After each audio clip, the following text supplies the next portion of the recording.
1주택자 갈아타기 프로젝트에 대해서 말씀드리려고 합니다. 1주택자이신 분들 정말 고민이 많을 거예요. 갈아타기에는 여러 가지 방법이 있어요. 크게 세 가지인데요. 첫 번째, 실거주를 하고 있는데 상급지 아파트로 또 실거주로 갈아타기 하는 방법이 있고, 두 번째는 실거주를 하고 있는데 이번에는 좀 투자와 거주를 분리하자 라고 마음을 먹고 나는 월세 살면서 갭으로 상급지를 사는 방법이 있겠습니다. 그리고 세 번째는 나는 원래 거주는 다른 데서 하고 있었고 갭으로 사놓은 아파트를 또다시 갭으로 사서 갈아타기 하는 방법, 이렇게 세 가지 경우가 있겠습니다. 첫 번째 방법이 실거주에서 실거주로 옮기는 방법인데, 이 방법이 가장 비효율적이면서 느린 방법이긴 해요. 근데 이렇게 하는 케이스가 가장 많죠. 이것부터 말씀드려 볼게요. 물건을 부동산에 내놓습니다. 가끔씩 한 부동산에서 내가 책임지고 팔아줄 테니까 다른 데 내놓지 마세요 라고 합니다. 왜? 그분들은 다른 사람들한테도 다 그렇게 말하거든요. 그거 조심하셔야 돼요. 1주가 지나고 2주가 지났는데 아무 연락도 없고 보러 오는 사람이 없다. 그러면 세 가지 이유가 있습니다. 첫 번째, 그 부동산이 내 물건에 별로 관심이 없다. 두 번째, 내가 내놓은 시세가 비싸다. 세 번째, 내가 가지고 있는 아파트의 수요가 별로 없다. 세 번째가 가장 큰 문제이긴 합니다. 하지만 이 세 가지 중에 두 가지라도 해소를 해야 빨리 팔 수가 있겠죠. 부동산 몇 개 더 내놓고 가격을 좀 내리고 집을 보여줄 준비를 하고, 이때 동시에 해야 되는 게 뭐냐면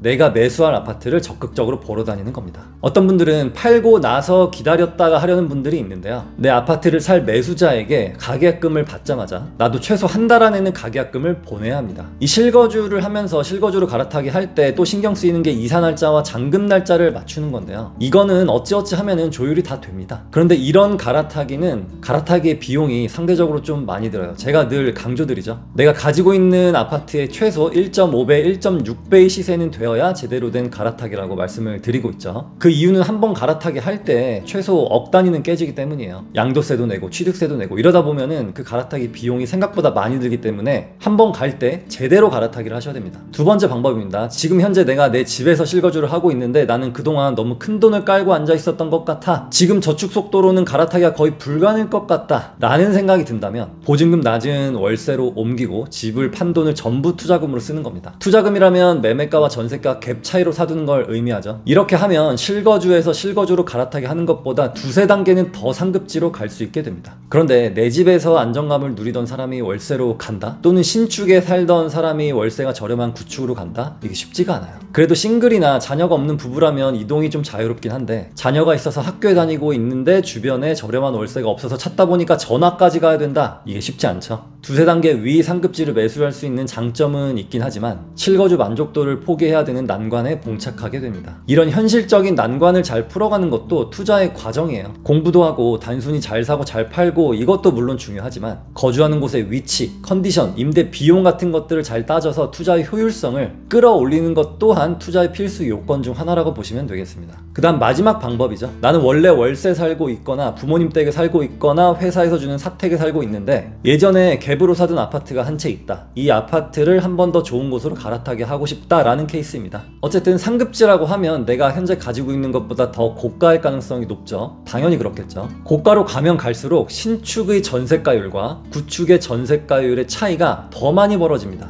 예를 들어 8억짜리 신축 아파트와 8억짜리 구축 아파트는 전세가가 차이 많이 나봐야 1, 2억이에요. 하지만 비싸지면 비싸질수록 시세는 같더라도 전세가는 5억에서 10억씩 차이 날 수도 있고요. 그 뜻은 뭐냐면 입지는 비슷한데 신축과 구축이 있다면 구축의 전세가가 낮기 때문에 투자금이 더 많아집니다. 따라서 전세가가 더 높은 신축이 좀 더 유리해요. 제가 이전 영상에서 자주 언급을 드렸었는데 몇 년 보유해야 돼요? 라는 질문이 있었어요. 취득세 1000만원당 1년이라고 말씀을 드렸었는데 취득세 3000만원을 냈으면 최소 3년은 보유해야 된다는 뜻입니다. 거래를 너무 자주 하잖아요. 그러면 이 세금으로 줄줄줄줄 세워나갑니다. 그리고 또 언제 갈아타기를 해야 되냐면 하락장 때라고 말씀드렸죠. 하락장이 왔다고 볼게요. 내가 가지고 있는 집이 1억이 떨어졌어. 그런데 상급지는 2억이 떨어졌어. 이때는 갈아타기를 반드시 해야 됩니다. 내가 이득을 못 봤더라도 1억이 떨어졌다 할지라도 상급지 시세가 더 많이 떨어졌다면 반드시 갈아타기를 하셔야 돼요. 근데 하락장의 문제가 뭐냐면 내 집이 잘 안 팔려요. 그래서 황금성을 강조드리는 겁니다. 또 하나 케이스, 내가 가지고 있는 게 못난이야. 다른 데는 다 오를 때 내 거는 오히려 떨어지거나 그대로다.